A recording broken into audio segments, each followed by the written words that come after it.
Personally, I like Partners, and Electrolux obviously liked them enough that they bought up the entire company. I've got a few kicking around. This R16 is probably the earliest Partner I have. It's a late 60s saw, and the telltale on that is the fact that we have two white controls and we don't have colored like the later saws. The chain brake is added on later. This is a 55cc closed port pro saw with no anti-vibe.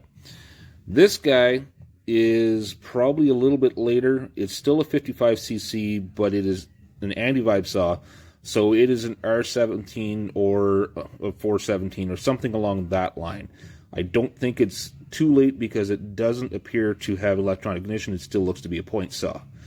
This guy is an F55, so this is a later open port semi-pro version of the R16. It's still no anti-vibe, it's still 55cc, but it's probably late 70s, possibly early 80s. When we come over to the shelf here, we have, this is an R420, so this is still the same chassis as the R17 or 417, but it's a bigger board. This is a 65cc saw. And the small chassis went all the way up to 70cc with the P70 and 7000, 7000 plus. This guy, while it looks very similar, is an R30. So this is the big chassis in the cubes.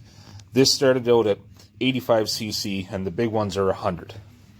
So later saws, like the Partner P100, they were also sold as the ProMac 1000, and there was even a Johnson Reds version, which I think was the 1020. These two are Partners as well. This Johnson Red 590 is a Partner 5100. The 325 is a Partner 5500.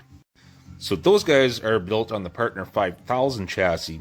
So that's a 44 mil closed port on the 5000. The 5100 is 51cc 45 mil closed port, and the 5500/325 is a 46 mil closed port, and that is a 53cc saw. Those saws are directly related to this saw. So on the Partner, a 4-digit model number meant it was a closed port cylinder. A 3-digit meant it was open port. So the Partner 500, that is the same cylinder, crankshaft, clutch, flywheel, carburetor as this Husky 50 originally had. And this saw is actually wearing a closed port cylinder for a Partner 5000.